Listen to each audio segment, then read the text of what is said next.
Put out your mics. This is the Play It Again podcast. And if you're wondering where that nasally presence is, that is because James is actually currently in Noosa with his better half. So it is just Ben and myself today. Interestingly, that's the first post-Donald Trump election.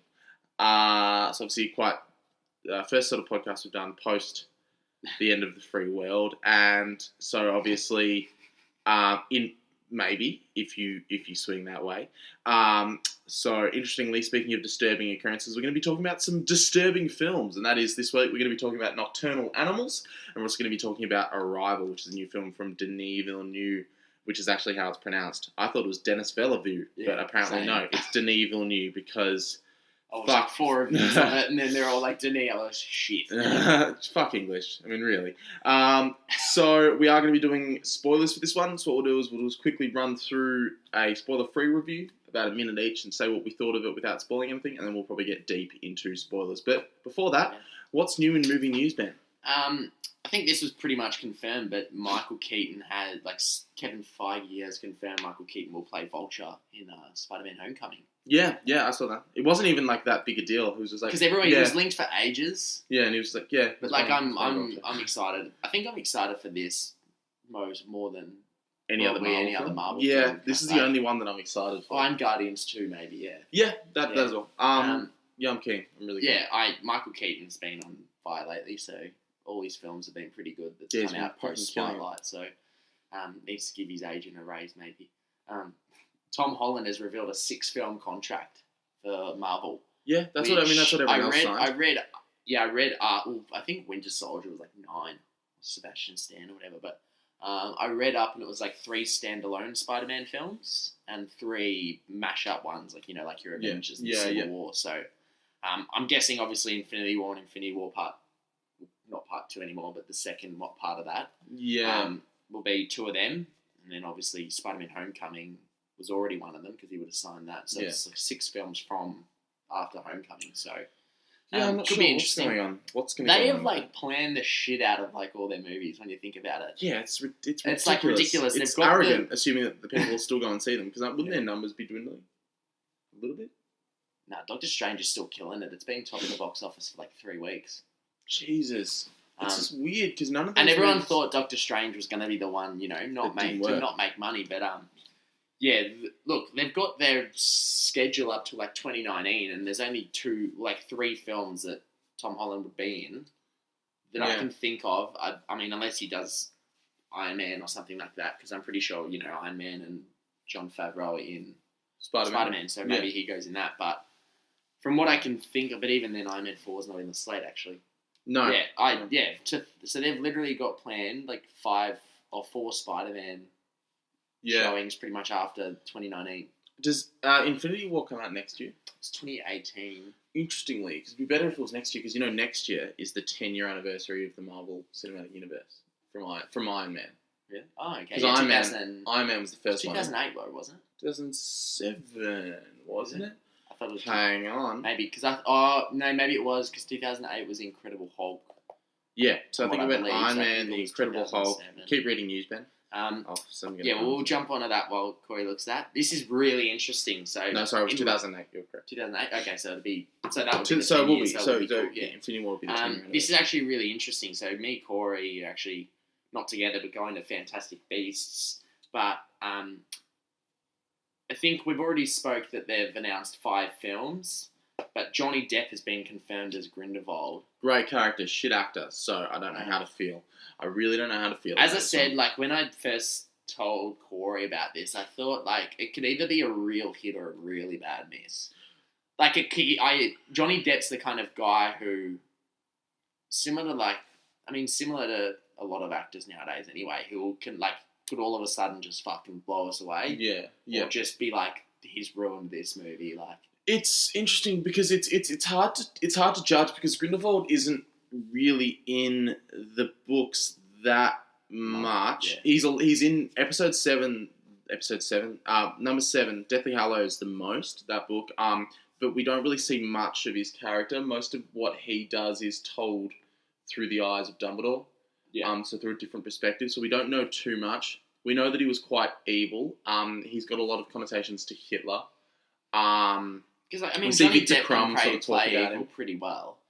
Yeah, it could be okay. Yeah. If he does it, he could do it like maybe it's like a Black Mass style. But Grindelwald is Even meant Black to be. Mass, he was actually really. He was incredible, yeah. But Grindelwald is meant to be someone that is not evil, sort of like good, but sort of gets caught up in sort of his own ideas and sort of becomes obsessed with pure blood. And so I think if they make it a lot like Hitler, it could be really interesting, because I didn't realize this, but James, of all people, who is only reading the Harry Potter series for the first time right now, as we speak, up in Noosa, interestingly pointed out that the story between Dumbledore and Grindelwald, that battle, actually takes place at the same time as World War II. So what they could do is they could do a really cool X-Men First Class sort of thing where it might be tasteless, but I don't know, tell me what you think, but like certain events of World War II are due to the battle that's taking place between Grindelwald. It could be really cool. Like, I know what you mean. Like, some people will view that as tasteless, but that could be really cool, because the way they did that in Days of Future Past, and even like the JFK shot, assassination, how it was like, Magneto curved the bullet or whatever, like, it could be really cool. Adding to Fantastic Beasts, apparently David Yates is directing all 5 movies, which is interesting, because I thought he directed the better Harry Potter films. It's like funny because the last 4, I think he directed. Because no one really talks about the first 2. The first 2 are whatever. But he directed, apart from the first 2, he directed my favourite and my least favourite. Because my favourite's Order of the Phoenix, but my least favourite is Half-Blood Prince, in terms of the movies. So, yeah, my favourite is Order of the Phoenix and Deathly Hallows Part 2. Yeah. Equally, but yeah, he directed pretty much everything. How do you feel about Half-Blood Prince, the movie? It's a movie. That's the thing. I enjoyed it. It's still it's a good movie, but it's not the best movie. Because it's my favourite book in the entire series, Half-Blood Prince, and it just annoys me because it's all about. The movie should have been about, because it's a big book and you can only focus on a certain aspect. It should have been about Voldemort's past, but instead they skim over that. And all the book's about love. But that's what's interesting as well, is because the 5 Fantastic Beasts movie apparently are going to span over 19 years and actually cover Voldemort, like the rise of Voldemort. Yeah, which would be cool. Which could be very cool. So, like, a lot of people, were very... I mean, even I was skeptical about when they said they were going to announce 5 films. When all this news has been flooding, like, it's going to be about Dumbledore and Grindelwald, like, the war. Yeah. Possibly cover the rise of Voldemort. Like, it could just add so much to the Harry Potter series. Exactly. Like, if you watch the Fantastic Beasts together with Harry Potter, you're like, fuck. Like, it could make the Harry Potter just so much better than it already is. So, and if we can get to see like a young James Lily Sirius, that'd be really cool. Yeah, because that whole story. I really like the sort of thing at the moment where they reckon Ewan McGregor will be young Dumbledore, and apparently he's going to be openly gay in the movie, which obviously he was anyway, but could be very progressive for a film standpoint, because it's obviously had gay characters, but I don't think in any huge major blockbuster. So they've never had gay characters in Harry Potter. Well, the idea. Oh, they have, but like not. Like, Dumbledore's been obviously gay. He's been gay all the time, but like no one. I mean, no one would have known. Well, there's a great moment in the book where they say, "What do you see when you look into the mirror of Erised, which is the mirror that shows you what your heart desires the most?" And Dumbledore says, "I see myself holding a brown pair of marvellous socks," and everyone always assumed that was a typo, and it was meant to be, I see myself holding a pair of marvellous cocks. And that was sort of the fan theory. Because wasn't it that Grindelwald and Dumbledore are meant to be, they had a gay relationship, right? They were sort of in love with each other. Similar to like Alan Turing and his friend Christopher in The Imitation Game. That sort of relationship. Yeah, they were like, good friends, but in love in a way. And that's going to be like a really sort of tragic thing, is that they'll be like sort of in love, and then Dumbledore will be forced to hunt him down and kill him. And it'll be a really mature, awesome, dark sort of thing to look at. Yeah, for sure. After all this news, I'm getting actually really keen for this series, like, because it could be awesome. It could be a good series on its own, but it could just heighten how much I love Harry Potter. In my opinion, it all hangs on fantastic. This movie that comes out. Which is getting actually really, really good reviews. Well, not surprisingly, but it's getting really good reviews, which I'm happy about. But with the David Yates directing all 5, I'm not worried about that. But at the same time, like, I can't imagine there will be a lot of fatigue, I'd imagine, because he's directed the last 4 Harry Potters, which finished a couple of years ago anyway. He would have directed the last one 5 or so years ago. 2011, so it was a bit... 2010. Yeah, so it would have directed a year or so before, but directing this one, which probably would have finished 7 to 12 months ago sort of thing. Filming-wise, this is going to be a film where one will come out every 2 years or so. So not every year? I wouldn't imagine so, because he'd be filming it now, and I haven't heard anything. But my only thing is he might go Joss Whedon and get fatigue, and then by the time it's edited, it might just be a mess. Yeah. By the, because Avengers Age of Ultron's obviously different to a... Yeah, you're correct, by the way. So it's 2016, then number 2, 2018, 2020. And it doesn't say for 4 and 5, but we can only assume so. Which is interesting to me. I think that's better. I think that way we avoid fatigue and we sort of get rewarded with a good film every 2 years. Yeah.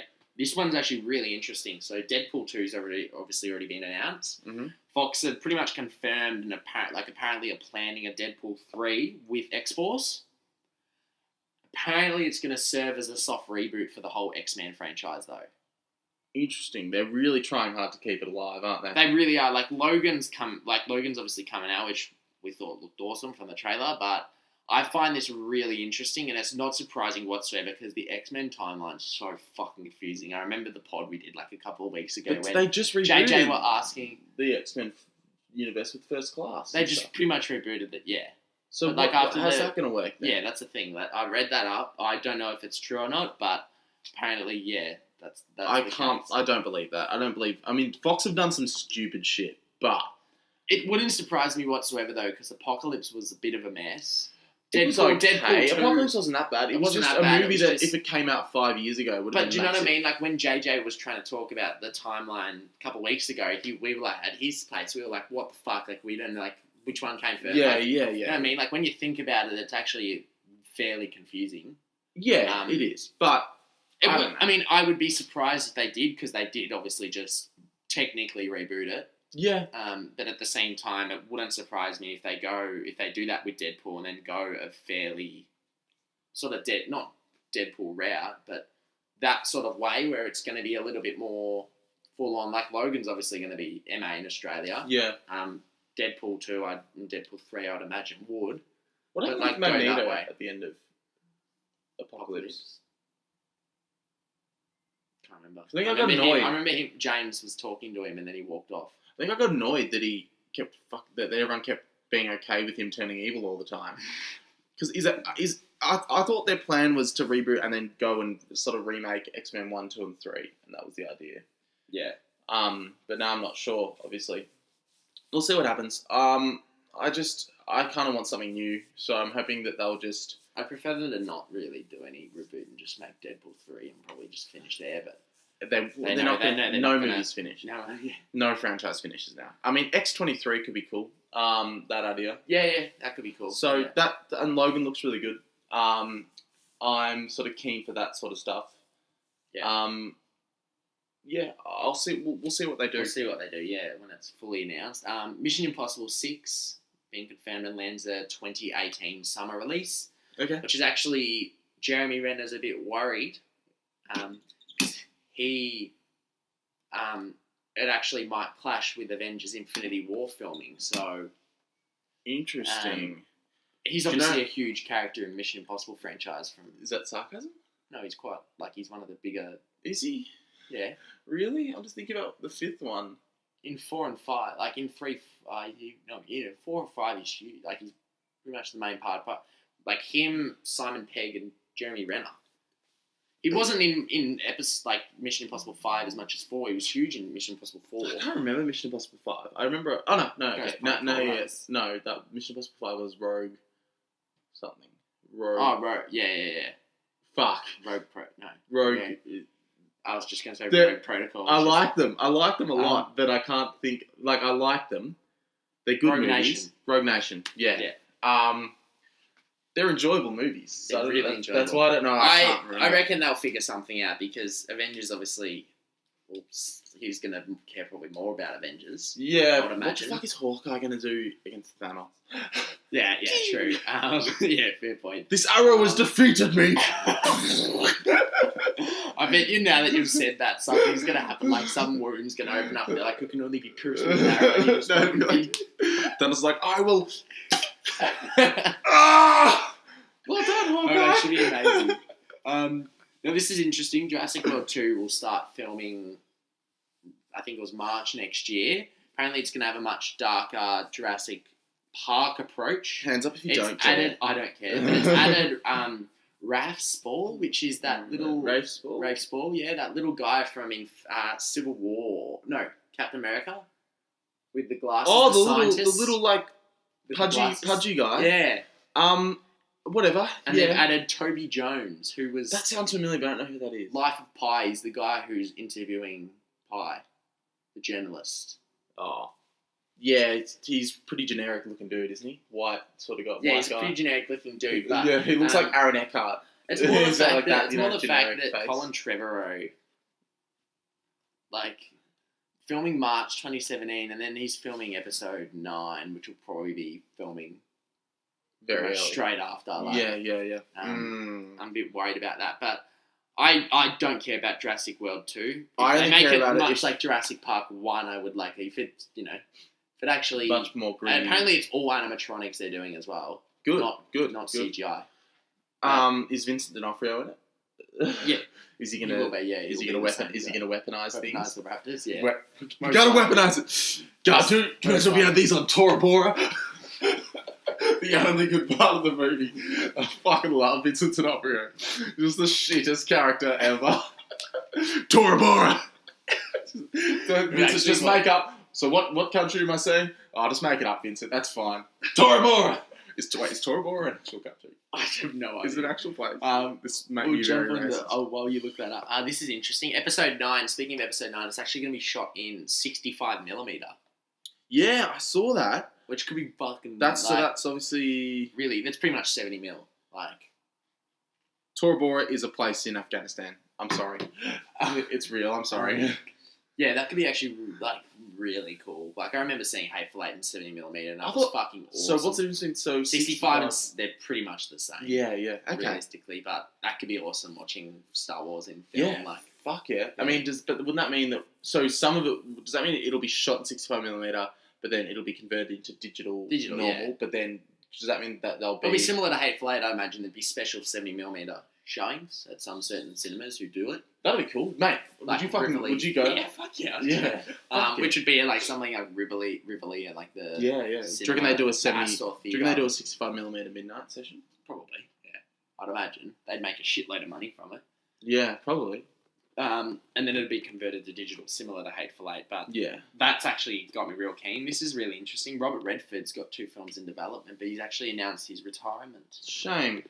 Because every film he's in, like, I enjoy him. Yeah, he's got an enjoyable face. Similar to a certain character in one of these films that I'll touch on. Yeah. He's have you ever seen All Is Lost? Yeah, the boat one, the one where great in that film. And obviously he's really cool in Winter Soldier. And yeah, it's a real shame. He was actually good in Pete's Dragon as well as a private. Yeah. He's got a very complex face, doesn't he? There's a lot of stuff going on. Yeah, there's a lot of stuff going on. So, yeah, I'll agree with that. There's so much just going on. Last bit of retirement. This is huge. I love this news. Hayao Miyazaki is coming out of retirement, which is the... I thought he was rumoured to. Is he definitely coming out? No, he's definitely coming out for a film. For an animated film, which I love all his movies. Studio Ghibli, basically. Yeah, I love all his films, like Spirited Away. I have his Blu-ray box set. I don't know any of them. Is Howl's Moving Castle one? I think it's his. Yeah, okay. I think it is. I don't know any of those films, but I've heard they're excellent. Oh, yeah, yeah. I don't know too much about them, but I know that he's a well-respected person. Maybe I'll try and see all of his films before I highly recommend it. Some of his films, like they're all like 1990s, and they stand up to that. Like the animation's incredible. He did Spirited Away, The Wind Rises, Ponyo, Howl's Moving Castle, Spirited Away, Princess Mononoke, Porco Rosso, My Neighbor Totoro, which is one of my favourite animated films, Castle in the Sky, Kiki's Delivery Service. Okay. Nausicaa. Yeah, I love you trying to pronounce them. Yeah, they're all like pretty much critically acclaimed. I think he's like one of the most highest rated directors on Metacritic. Yeah, all these films have like, I think he's like an average of like 87. Yeah, wow, okay. And that's for direction. Obviously, ones he's produced, because he pretty much worked with Studio Ghibli. He produced some films that are shocking that they do. They've done like 2 shocking ones, which were like 30, and that's just bringing his average to like 56 or something. Yeah. But directing wise, it's like 87, which is ridiculous. Okay. But a lot of people are really excited for that, which is awesome. We'll jump on to trailers. There's only a few. Wilson, did you see this trailer? It looks Woody Harrelson. It looks pretty funny. And I actually laughed out loud at some of the bits in the trailer. Still don't really get the story, but that's fine. I don't really know. I don't see anything with Woody Harrelson. He looks like he's having a lot of fun in it, and there's the fucking this and like the Edge of 17. Yeah, Haley Steinfeld, which I'm actually really really excited about. I do not buy that Haley Steinfeld is having any social problems whatsoever. That's why I don't want to see it. It's like her just like, no one likes me. Shut the fuck up. We're all in love with you, Haley. Yeah, like me and Corey pledge our lines and love you. You're just infectious. That like they look similar. Like the comedy in these kind of films, like Wilson and like The Edge of 17, like those kind of films, like Little Miss Sunshine, that kind of humor. I fucking love it. Yeah. Similar to Captain Fantastic, which we both really enjoyed. It'll be like that humour. I guess. Quite a fan of that film, actually. I did enjoy it. Yeah. I'm really excited for that. A new Lego Batman trailer came out, which doesn't look that good. Doesn't look nearly as good as the Lego movie. I think it's just because it's like the few characters. Lego movie, I loved like fucking having like Superman randomly arrive and shit like that. It just made it so enjoyable. I don't know. Yeah, I really don't know about it. The Robin character just looks cringy as. Yeah, it looks really annoying. It looks much more directed to kids as well, which doesn't make sense because it's Batman. But yeah. Valerian. Did you see this trailer? Valerian and Besson, the Cara Delevingne and Dean DeHaan. The trailer, the CGI looks pretty decent. What's it called? Valerian and the Lost City or something. But it's like a huge, is it a huge book or a huge manga or something like that? Valerian and the City of Thousand. Yeah, it's a huge. Because you've just written Valerian on your book, and that doesn't help. Because I'm Valerian and City of 1,000 Planets. What an awful title. For a film. Maybe for the book it works. I haven't watched the trailer for this. It looks... The trailer, like the CGI does look good, but fuck, when you're looking at it, pretty much 99% of this film is CGI. So a lot it's only the 2 characters. A lot like the Wachowski brothers' sisters. Brothers' sister film. What is it? Jupiter Ascending. Yeah. Yeah. And this probably looks... I mean, the CGI looks good, but I just think this looks nearly just as bad. It does not look good. Yeah, it's more... It's... Because I saw, like, pictures of the set.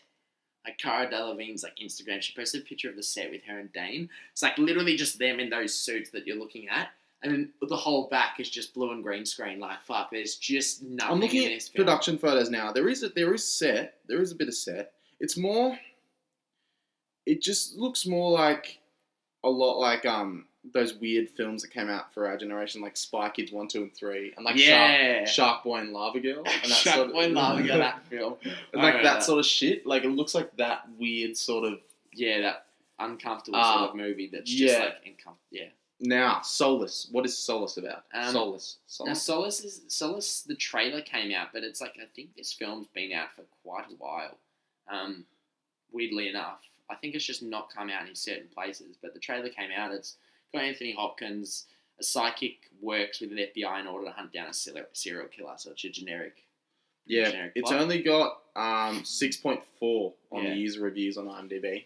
Which isn't the best. No, it isn't. So, I'm not sure. Last trailer, Ghost in the Shell trailer came out. I don't know if you've seen this, but it's I have seen this. American version of Ghost in the Shell. Like looks the anime. Like a lot like a movie that is much better as an anime and not as a movie. Yeah. Must I admit, that fucking mask in the movie, though, is sick. Like the China doll sort of thing. And it opens up and it's like the steel. Like, that's sick.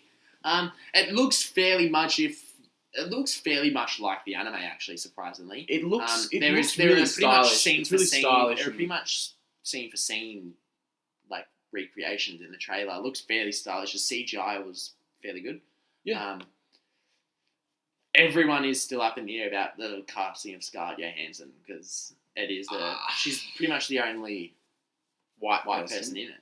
Yeah, but she's a robot. I don't know. It's more if you want to not have to whitewash casting, which is obviously a massive problem.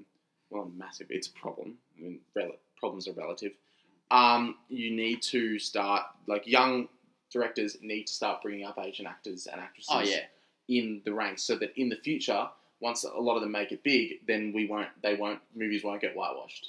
Because you can't just, for a movie to be good, you have to, like, to get funded. You have to have good actors. You have to have a massive actor. You have to have a star attached. So it's not that easy. You need to start bringing up even like most indie films nowadays. When you colour. watch indie films, it's got big actors. Like even Wilson, it's fucking Woody Harrelson in it. Exactly, It looks like made for Captain Fantastic. Obviously, Viggo Mortensen. Short Term 12. Brie Larson is like was reasonably big back then. Big back then, yeah. A lot of indie films now still have, quite a big cast. Yeah, you have to get people attached to get the movie made, and because you need to guarantee that it's going to make its money back. And people will go see a film because of Scarlett Johansson. Similar to Lucy, which was a piece of shit. Yeah, made like 4. Right. Well, after that, we'll jump onto our reviews, which these two films can change on perspective of anyone. Like, some people I know say these films are mind fucks, but like other people are like, eh. Like, no, actually, like the guy Jesus now Christ! Oh my Lord! We saw Arrival, and some guy in the fucking back kept falling asleep, and I was like, "Just leave!" He was like full on snoring as well. Stop trying! You fell. This is like the 5th time you've fallen asleep. Give up! Get out! All I literally hear is. And I just look at Corey, and then I just look back, and it's just this old fucking guy asleep. You can tell it was just because there was no gunfights, like Transformers blowing up. Just give Denis Villeneuve some fucking respect. Jesus Christ. I agree. Well, we'll jump on. What do you want to start with? On Arrival first. Let's do Nocturnal Animals first, because that's going to hurt my head more to talk about. You start, Ben, because you seem to love it. So. This is a film which I think needs to be seen multiple times. I've seen it twice now. It's basically what the plot is. Amy Adams is a very, very successful art designer, and she is married to Armie Hammer. Don't know what he does, businessman. But basically her ex-husband, Jake Gyllenhaal, was a writer, and he sent her a manuscript for a new book he wrote called Nocturnal Animals. And you realise why it's called Nocturnal Animals in the movie, but we won't get too much into that. I thought we'll jump onto our actual review of both films first, and then we'll get into discussion. Do you reckon? Yeah. After the 2 viewings, I really, really like this. It's the kind of film where you just keep thinking about it. A couple of days after, you're like, fuck, did I like it? Did I not? Like, I think my first reaction, I literally texted you, and I'm like, just saw Nocturnal Animals. I don't know if I liked it or not. Give me 30 minutes. Yeah. Do you remember when it's one of those films, and it's like, it's fucking just completely disturbing. And Jesus Christ. It's disturbing. It makes you feel so uncomfortable. There are scenes in this film which, like, I just, like, didn't even want to breathe for, like, 10 minutes because it's just so tense. I started crying. Not just out of sheer disturbance. Like, I was not, like, sad, but just, like, I want to leave the cinema. This is so hard to watch. I'll give props to the director, though, because this is directed so well. The cinematography is fantastic. As I said, everything. Seamus McCarvey? Seamus McCarvey is the director of photography. Director itself was Tom Ford, who directed A Serious Man. A Single Man, which I've not seen. I've not seen, and I've heard it's great. Okay. I'll probably give it a watch after. Which, surprisingly, I didn't actually know. It's actually the fashion designer Tom Ford. Oh, Jesus. Wrote and directed this film. That makes so much sense. This film is... Because this film, when you look at it... A fucking fashion commercial. Exactly, yeah. This whole film, everything is in there for a reason. I think I saw one review where it's like very much Hitchcock, Kubrick, where everything in this frame is just there for a reason. Very it's Hitchcock. Perfect. It's very Hitchcock. Yeah, it's... The way it's edited as well is fairly... I thought it was fairly well done. Because what actually happens is she gets the manuscript, and then when she starts reading the manuscript, the actual film, like, it starts playing out on film as if that book were the movie.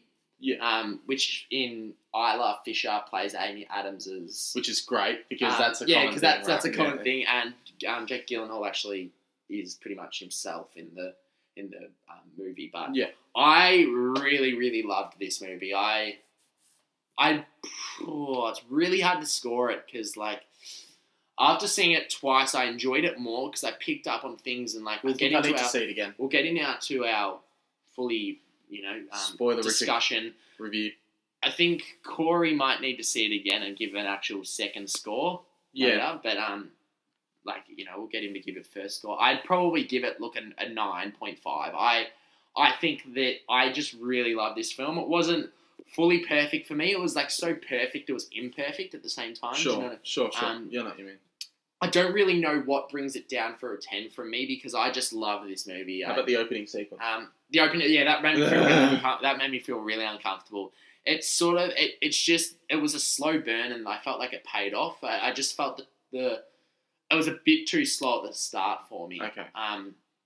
So 9.5, you're gonna go? I'd go with 9.5. Yeah, performances I thought were fantastic about the film as well. I thought Jake Gyllenhaal was probably the standout for me. Did you? I felt like fantastic. Amy Adams didn't have that much room. Amy Adams didn't really have that much room to do anything because she's reading a book. Like, you know what I mean? Like, it's hard to look like you're reading. I've heard. Jake Gyllenhaal and Michael Shannon. Fuck, he's scary. He's just phenomenal. A scary man. I think I read something where he had Michael Shannon coming in for a role, and it was like a villain role, and Michael Shannon just came in, sat down, stared at him, and did not say a word. Yeah. And apparently he's like, I've never been so scared in my life.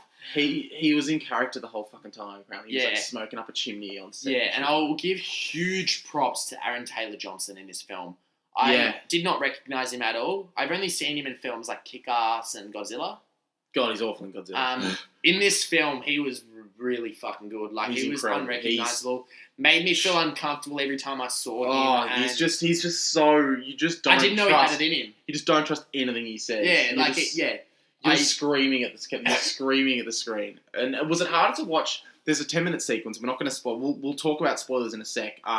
But just before we get into spoilers, if we're talking about like generally, there's a 10-minute sequence involving cars that is one of the most uncomfortable sequences. Oh yeah, that made me feel really uncomfortable. Was it hard to watch the second time because you knew what was happening?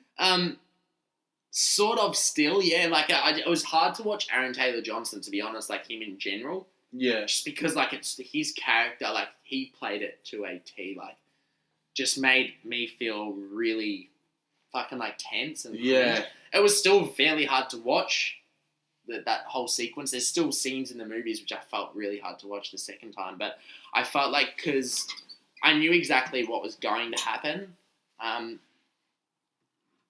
After seeing it a second time, we'll jump into spoilers, but like I feel like ending is. I really, really like the ending more the second time around, which I'll jump on because I sort of see it as a complete. Yeah. Before we get into spoilers, I have only seen it the first time. I need to see it the second time. At the moment, I'm sitting on a 7 out of 10. It was almost so stylish and so perfectly made that it felt quite cold to me. It felt like, the opening sequence. I get the point it was trying to make, but I just don't think it was. It felt really stupid and exploitive, and it didn't really have much to do with the film. You said that you found it paid off well. I didn't think it paid off well at all. I thought there was a huge build-up to this big moment. And then what he does, what the final scene is really anticlimactic, and it didn't hit. It had so much. That's where I picked up really on the second time. The first time I'm like, I didn't really like. I mean, I get it, but like, And then I saw it a second time. I'm like, fuck. Like I pretty much know. Like I know now. Like I know what it means. The second time I really picked up on it well. Similar thing. I agree with you. It was really like what I really liked about this film is it was really really stylish when it was in the real life bits. Yeah. When it was in the book, like reading the book, the way it was directed in the actual book was so completely different, and I love that. It was like a completely. It was very obvious. Film, yeah. Very obvious when it was going between book and film. Yeah. Which it sounds easy, but it's actually quite hard to do. Oh yeah. And that means the environment was completely different where they were. It was like Texas, and then where were they? New York. Yeah, New York. And Texas, yeah. So difference between New York and Texas, obviously.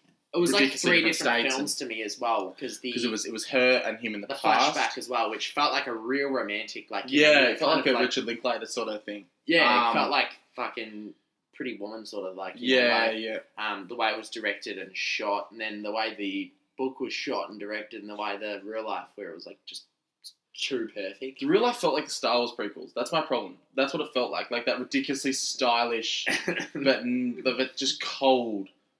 So maybe that was deliberate, but it didn't sit with me well. Let's get into spoilers. I think like it was definitely different. I feel like I really want you to see it a second time because I enjoyed it a lot more the second time. So before we start, I probably had it on about 8. Spoilers for Nocturnal Animals. If you haven't seen it, stop listening now. We're going to go ahead and see it. We'll give you a time code when... we always say we do that. We're going to say right now that we will. We make no promises. Shut the fuck up. It's a free podcast. Let's go into it. Okay. Okay, so spoilers. It's sort of hard, like, when I'm thinking about it. The ending for me, when she's reading the book, like, basically what happens is when she reads the book, it's called Nocturnal Animals because when they were together, Amy Adams was always awake in the night. Yeah. Which he called her a nocturnal animal, so he wrote the book to her, and then in the actual, she opens a page and it says I forgot her name. Amy or Hannah? Susan. I'm thinking about fucking... Yeah. Susan. Right. Susan. Yeah, that's it.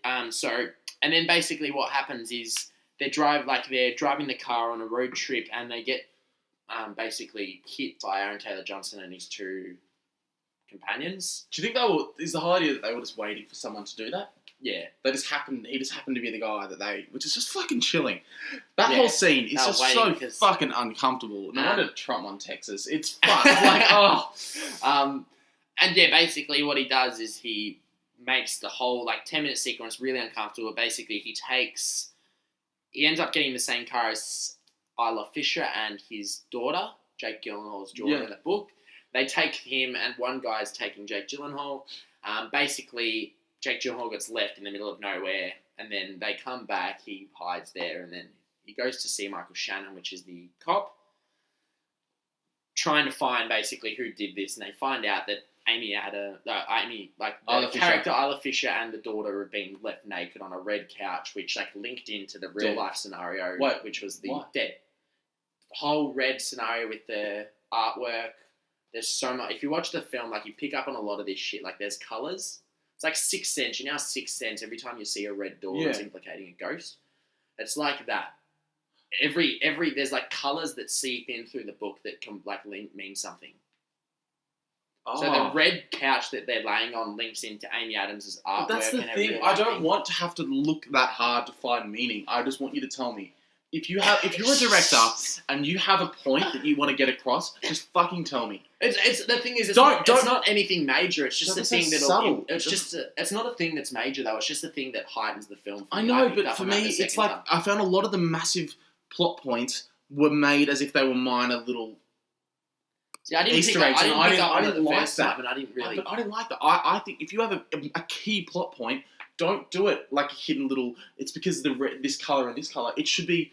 This is the key. And then all the other extra meaning, do that through subtlety and do that through colour. This is the kind of film that I feel like media classes will fucking watch in 10 I know, but I don't like that. I thought Captain Fantastic was a point that its key themes and its key points, it made them... didn't make them... super subtle that you have to look really hard to find. I found they were very evident and they were smart and they were well done. But then its other minor themes and other ideas were much more subtly placed throughout the film, and that's what I prefer. I know that films are obviously so subjective. Some people like these sort of films. For me, it reminded me a lot of Killing Them Softly, which I was just I didn't like that film. It reminded me of that film where I was like, I'm frustrated because I don't want to. I'm finding that I'm seeing this one time and I'm not getting what the point is. I saw it one time and I got it. I pretty much got it.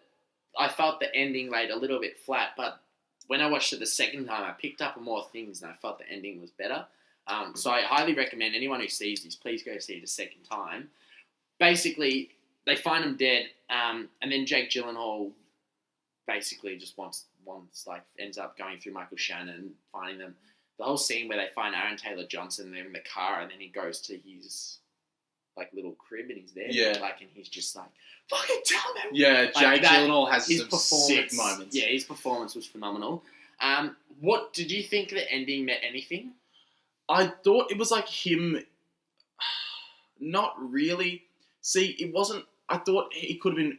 I was expecting him to hit her. It's gonna be big And I wanted to see their conversation, and we didn't get that. And that yeah, was I really super wanted to see frustrating. their conversation.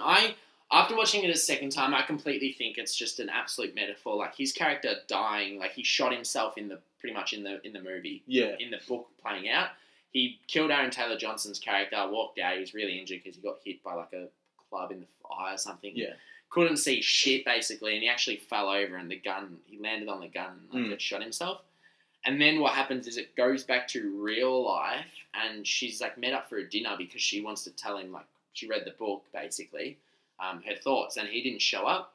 First time I'm like, oh, he didn't that's a bit disappointing. Yeah. After like watching it the second time, I think it's just not a metaphor, but like when you watch it, like you're like, he killed him. Like it's just because a lot of the book is related to real life. Like I thought it was sort of symbolizing like the way her daughter got killed was because Amy Adams had a abortion with Jake Gyllenhaal. Like I thought I might have picked up on that. That was a really cool plot point that barely explored, and I felt like I thought he knew that, and that's why the daughter was in there and got killed.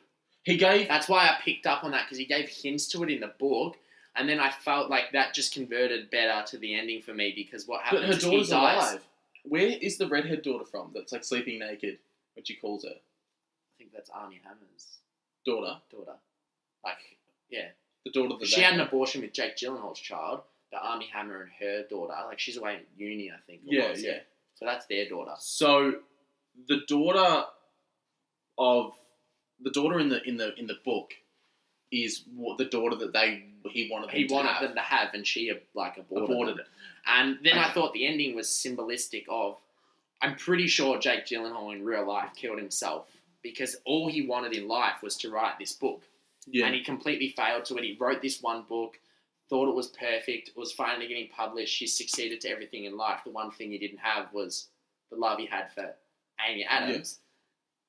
Yeah. And basically he sent her the book, and it was just an ending for him, and he ended his life because he still, after he did that, he had nothing to live for. Like, you know what I mean? Like, that's, after watching it the second time, I completely picked up on that, basically. So that is one thing I liked. It seems that the key theme of this film is that ambition and success is nothing without love. Would seem to be the idea. Yeah. So their relationship, obviously, Armie Hammer's really successful, but they have no love whatsoever. Yeah, and he's like having an affair with, a very attractive.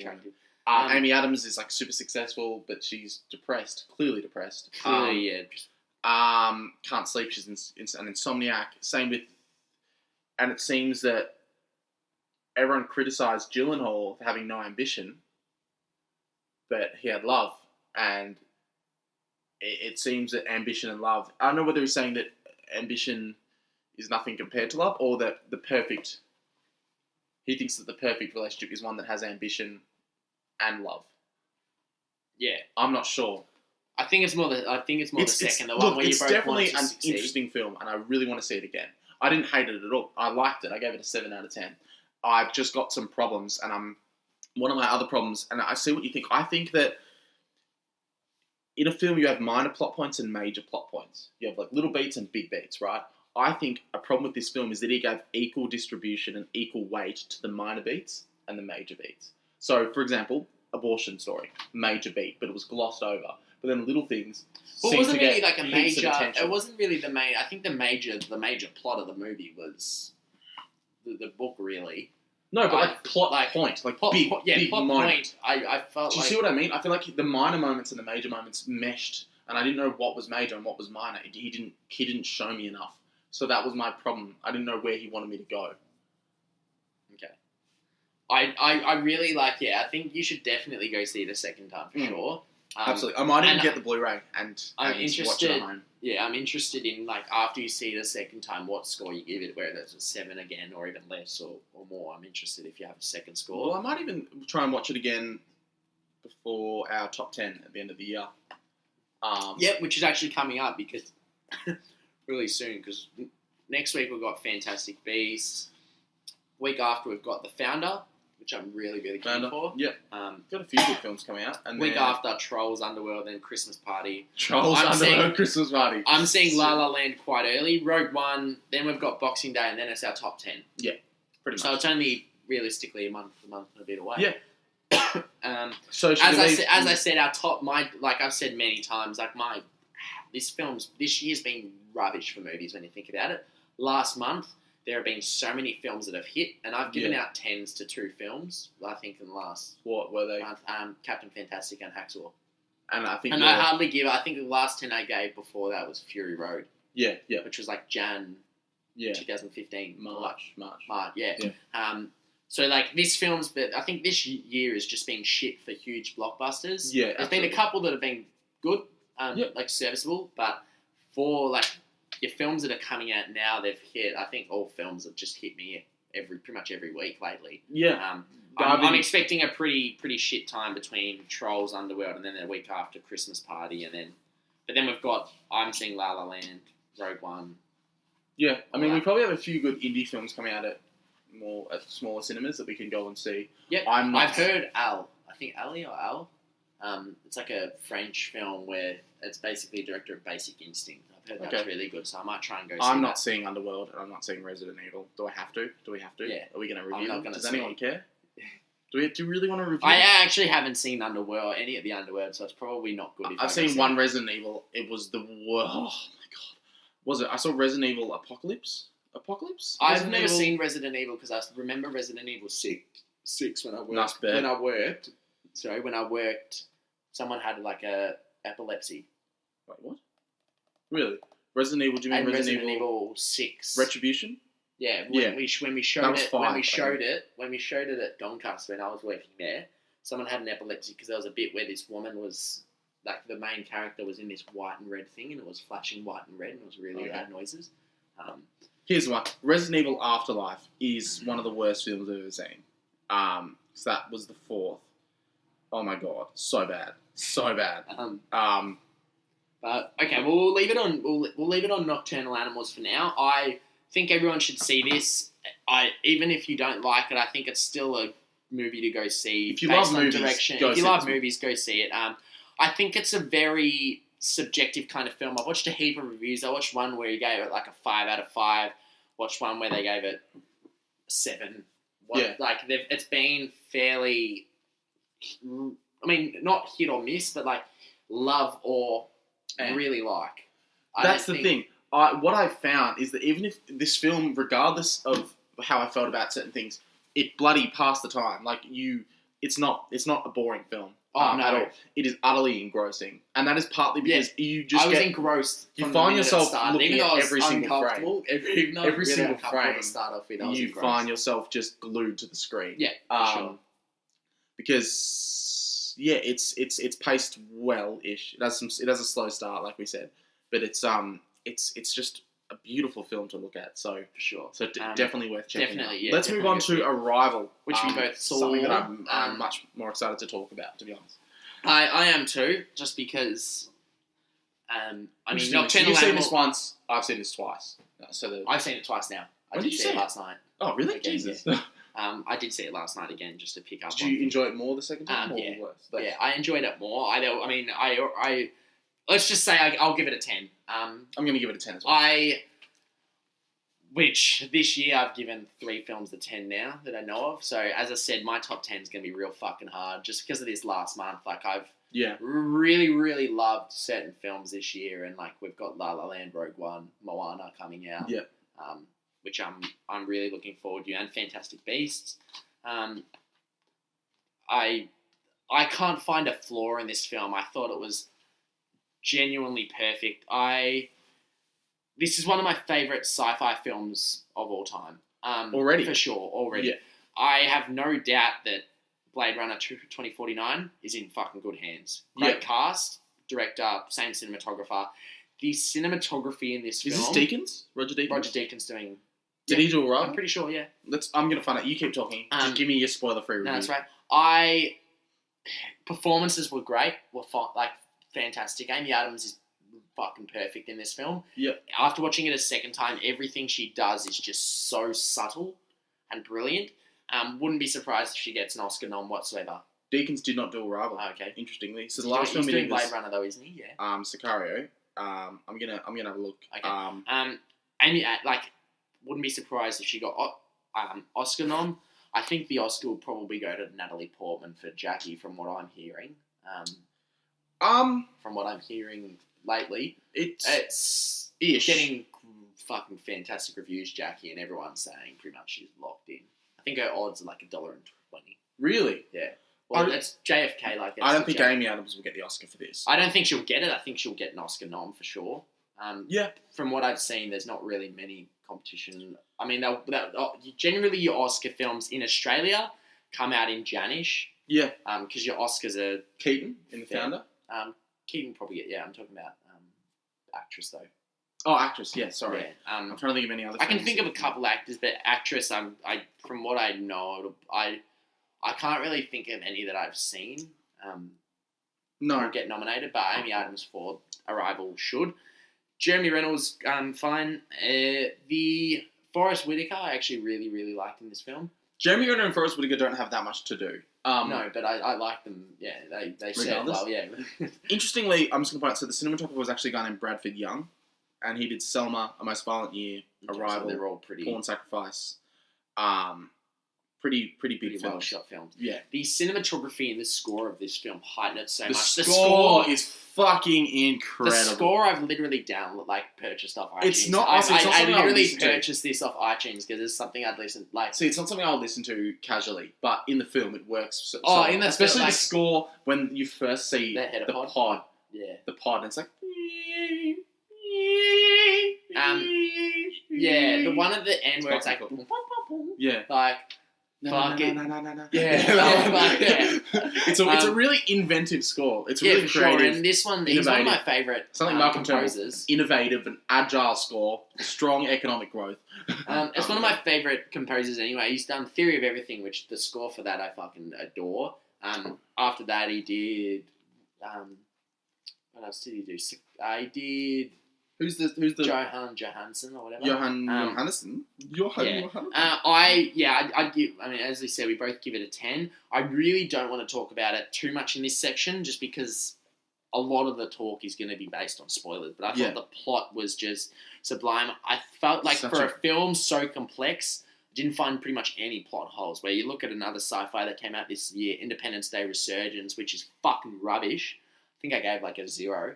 Because there are so many plot holes in that film, and it's such a generic plot. When you combine, like when you look at those two sci-fis together, you're like, fuck. Like, Arrival is so more complex, and the way it's directed. Yes, but remember, Arrival is not an action film. It's not an action film. No, but it's a sci-fi as an action film, in a way. From trailers, no, not really. I remember JJ's actually surprisingly not keen for this at all, from what I was talking to him. Because I remember he saw the trailer, he's like, it looks good, but it gave away so much. But I'm like, I watched the trailer, the first one, I'm like, fuck, like, the plot is just so thick, like... I never watched the second trailer. I skimmed it. The first one you watched, though, because I remember we watched it live on a pod. Yeah, so I watched the teaser trailer. Yeah. And that's it. Because I remember I was in the cinema watching Deepwater Horizon, and the official trailer came on. And I walked out of the cinema, and my girlfriend was like, what the fuck are you doing? So she just assumed that there was going to be like a jump scare or something. I hate jump scares. But like, I was like, I don't want to see this. Like, I want to. Well, I remember, the first, like, this plot is so layered that I watched the first trailer again, which I thought gave away a lot. And, like, even looking at Reddit, the reaction to the first trailer, they're like, this gave away a lot. But now the film's come out, I'm like, fuck, it gave away nothing. Yeah. So we may as well... I'm going to give it a 10 out of 10. Yeah. You're going to give it a 10 out of 10. May as well jump into spoilers. Spoilers! That's going to be our official. Okay, so... Okay, first off... I'm just taking a drink just to get ready. Maybe we should just run through the film. So... Yeah. This, I think, this would be a good way to do spoilers, if we just run through the whole film. Yep. So, opening, obviously, we get the opening of her daughter, and it's filmed, it's so brilliant, because they never say it's her daughter, as in that she's had this daughter, but that first 5 minutes, it reminded me of Up, which is like... Oh, it's fucking, like, I cried in that bit. Yeah, I cried in the movie, and Corey looked at me, he's like, you're a fucking pussy. Like, I cried for the last 10 minutes. Basically, general plot of the film, Amy Adams is linguistic linguistic professor. Professor. Yes. Don't know what university, but basically she from what I gathered, she did something in the past with the FBI or CIA or whoever they were, and she still had high-level clearance, so they hired her to basically translate what the aliens are saying. Yeah. And Jeremy Renner is a forensic scientist of some sort. Yeah. I can't remember the exact title. He's also there. Basically, they're both realistically hired to just translate the aliens and figure out why are they here. Yeah. That's the generic plot of the film, really, but it's like why they're, Yeah. but it's so much more thick layered.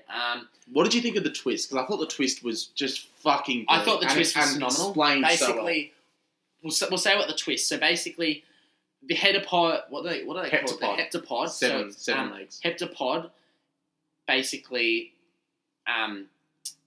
didn't actually say anything. It basically talked through visual images, which they actually figured out.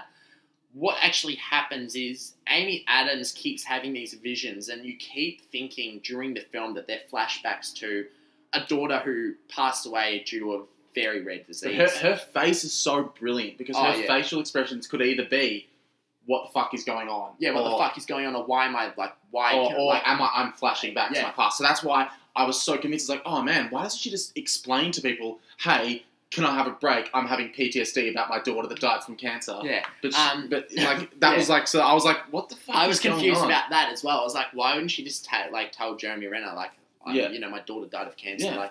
And then basically, so she keeps having visions of these weird things, and you don't know if they're, you think they're flashbacks generally because of the way the film started. You're so used to films narratively going on as if it's, beginning to end. Yeah. Basically, she actually somehow gets, I think of basically someone attacks the actual heptapods. They go further up in the air, and someone actually, they send down a little shutter to her, and she actually goes into the room where they are, and they communicate, and they basically say, Louise has weapon. And you're like, what the fuck? And then they're like, she basically says, who is this daughter I keep visioning? And I'm like, what? I'm like, what the fuck is happening? And then basically what happens is she already had this power to start with. I gather it's when she became... Well, she already had that power before that moment. It's when she came into touch with the... Oh, yeah, and because to the aliens, time is non-linear. So we always think of time as beginning to end. But for the aliens, time is... They can travel through any time safe. So it's like, if you can imagine... So because at that time, she had the power from the aliens to look at time that way, then technically she's had it all along. Because time... technically she's had it all along. She didn't really have the power until she got actually in She didn't know she had it. Yeah, basically. And she would have never tried. When she came tried. into touch with the heptapod, it heightened it. She knew she had the full capability. But does that mean that learning their language means that anyone that learns the language can do that? Because that's what I was confused about. Yes. So that's what I gathered, because as Jeremy Renner said, learning any even in real life, this is the same. Learning any language, it actually rewires your brain. Because if I learn Chinese, I'm going to look at life completely differently because it actually goes... But does that mean that because, she publishes the book, which is translating heptapod, does that mean that every single person that reads that book understands the language? Everyone would have the power, but I think the reason why she's able to use it is because she actually came into touch with the heptapod. She actually got in that room. That makes sense, because I was thinking that's fucking confusing, because they were all talking to her. I think that's the only reason, because she fully knew what happening once she was in there. Yeah. Whereas people might have flashbacks and shit and think, oh, why the fuck am I in there? But basically, what you realise is she's actually viewing the future. Or she can view any moment in time. So when she's watching this kid who dies, she's actually seeing in the future, and there's little after watching it the second time, it just made it so much better because there's little cute clues, her daughter's got a picture of a mum and dad and a little bird in a cage. And the bird is what they bring up. The bird is what they bring up to the heptapod. Things I now realise my husband divorced me, and Jeremy Renner's I didn't even, you didn't have a husband. I don't know. Things like that, little lines, visual cues and stuff like that. But what that does to for me is it makes the film have such an emotional ending because she knows exactly what's happening. She knows that her daughter's going to die of a fucking brutal disease, young of age. She knows that Jeremy Renner's going to leave her, but she still goes through with that. she still knows it's going to happen, but she's like, I need to basically enjoy every moment in life. Like, it just made it so much, because she knows exactly what's happening. She knows her daughter's going to die, but she's still going to have her, and she's still going to be like Jeremy Renner, I think he left her because he thinks that they shouldn't have had the daughter. Well, Jeremy Renner basically, so they find out that Jeremy Renner, eventually she sees the future, and Jeremy Renner's the one by her side, so she's like, obviously marry him. Yeah. I'm gathering from, like, they don't really say it, but I'm gathering she told him that their daughter's going to die. I think she kept it a secret for a while, and then they had the child, and then, so they would have had, so when he goes, do you want to make a baby? And she hesitates and goes, yeah. Yeah. But it's like, that's such a brilliant moment, because that's her going, I know that when we have this baby, she is going to die. Yeah. Do I still have Jeremy this baby? Renner, you sort of pick it up that Jeremy Renner view, like, we shouldn't have had this baby at all. No. Like, why would we, put us through this pain? Which, why it has such an emotional draw to me, because I'm like, she's going through all of this, knowing exactly what's happening. Like, that power would suck. Like, you know what I mean? The Like, most depressing thing ever. I wouldn't last. why is such a heavy film, and that's why I was crying, like, the last 10 minutes, because she finds out, I'm like, fuck, this is so, like, it's emotional. Like, it hits on every level. Yeah. The ending, the montage at the end is just fucking heart-wrenching. Oh, yeah. It is just, it's such a good film. It's like every brilliant sci-fi, it's not about the aliens, it's about the aliens are used as a magnifying glass on humanity. Yes. And the way the film ends is not like this big action sequence. It's just this awesome time fuckery with General Chang, and the way he communicates to that is so, because you're like, what the fuck? And then you're like, oh, because he knows. And he knows that this is, so even though not only she has this power, people know how to use her to get things done. So he probably knows that I need to tell her this is the moment. And she's probably told me that this is the moment. Like, it's just, I really, like, there's just, for me, I think this, as I said, is one of the best sci-fis of all time for me. I'd almost call it like a cerebral fucking, like, it's sci-fi, but it's like a psychological drama as well. I'm going to say Denis, probably one of my favourite actors at the moment. He is not... Director? Director. I didn't love Sicario. Enemy, I love. Sicario... That's one hell of a bit. Sicario I didn't love. I really, really enjoyed it, though. Like, I did enjoy it. This movie I fucking loved. I feel like this is his best movie. Prisoners I feel like this is his best movie. You do? Prisoners. I think Prisoners is still his best film. Prisoners was phenomenal. Enemy was really good. That sort of didn't really come out to many cinemas like Sicario, Prisoners. I've never seen Enemy. I feel like it's going to be a massive chore to get through because it's so real confusing. big mindfuck. Yeah, it is. There's so much symbolism in that film. I think this I love Prisoners. It's a fairly different film to this. Prisoners is a brutal film to watch for like 2 hours and a half. But I think this is his most progressive film. Wayne's storytelling, directing. The twist is genius, and everything makes sense, and it's so well thought out. And like the thing is, that's what's great. It's no fucking like. When you think about like Interstellar or Inception, like with the ending, you're like, you need to like thoroughly think about it. You're like, fuck, like Interstellar not so much. Generally Inception, like you think like, what the fuck is it? A dream? Is it reality? What's real? What's not? This film, it basically gives it on a platter, but then it's just up to you to like realize everything, and it gives it to you. Like some people like will probably say this is a mind fuck, but it's all there for you. Exactly, It's not a film where you need to pick up the pieces. Dumb people will say it's a mind fuck. Ryan. What I loved as well is that because we're just talking about like stuff you like, but it also is so well paced.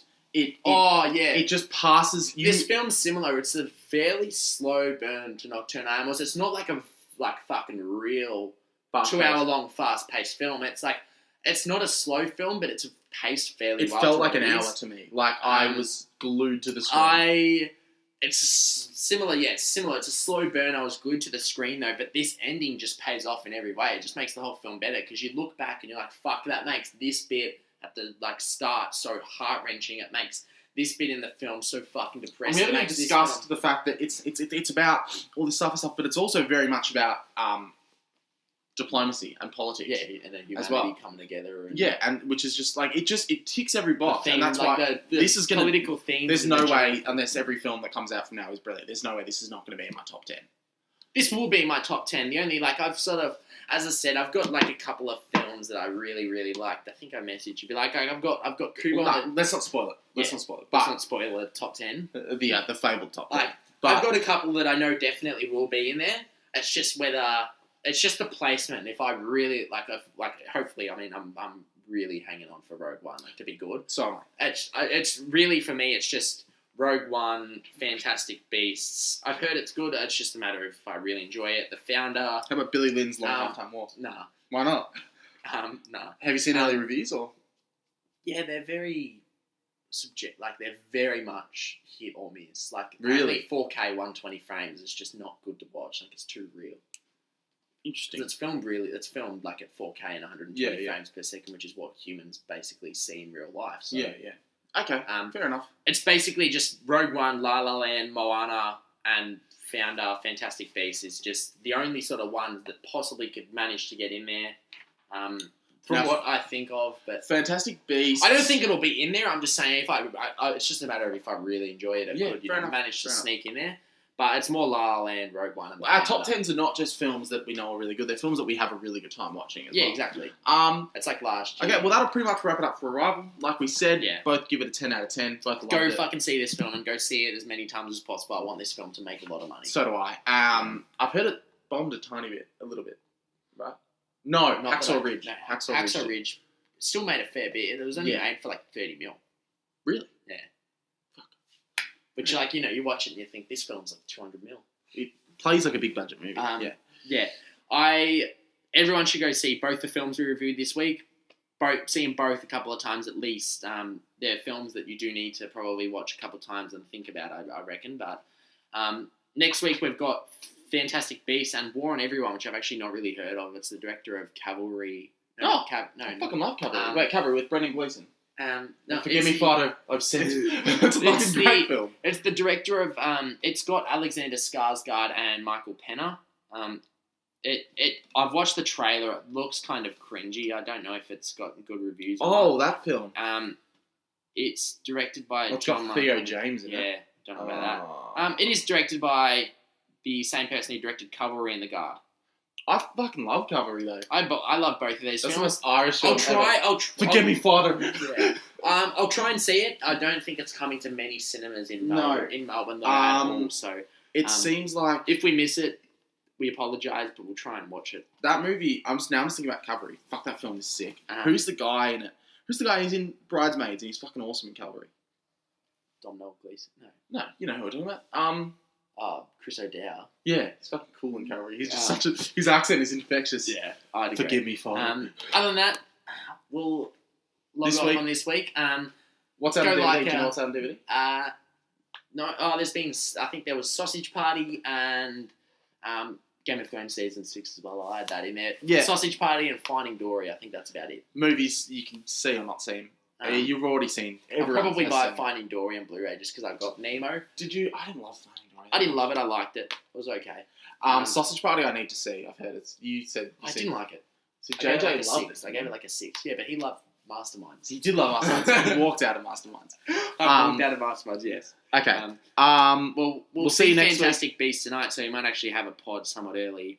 If JJ uploads any of the others, just to point out, at this point, we have actually recorded a pod every single week for the last 3 weeks, and JJ still has not uploaded. It is currently, Wednesday the 16th of November, and JJ has not uploaded a single fucking one. So if you wonder why I've emailed them to him, so they're there. He's like, I got to compress them. Just too busy reading Goblet of Fire. Fucking hell. Whatever. All right. Well, we'll see you're probably going to get a triple pod dump, and we do apologise for that, but more to enjoy. That's all right. More to enjoy. All right. See you later, guys. Fuck off.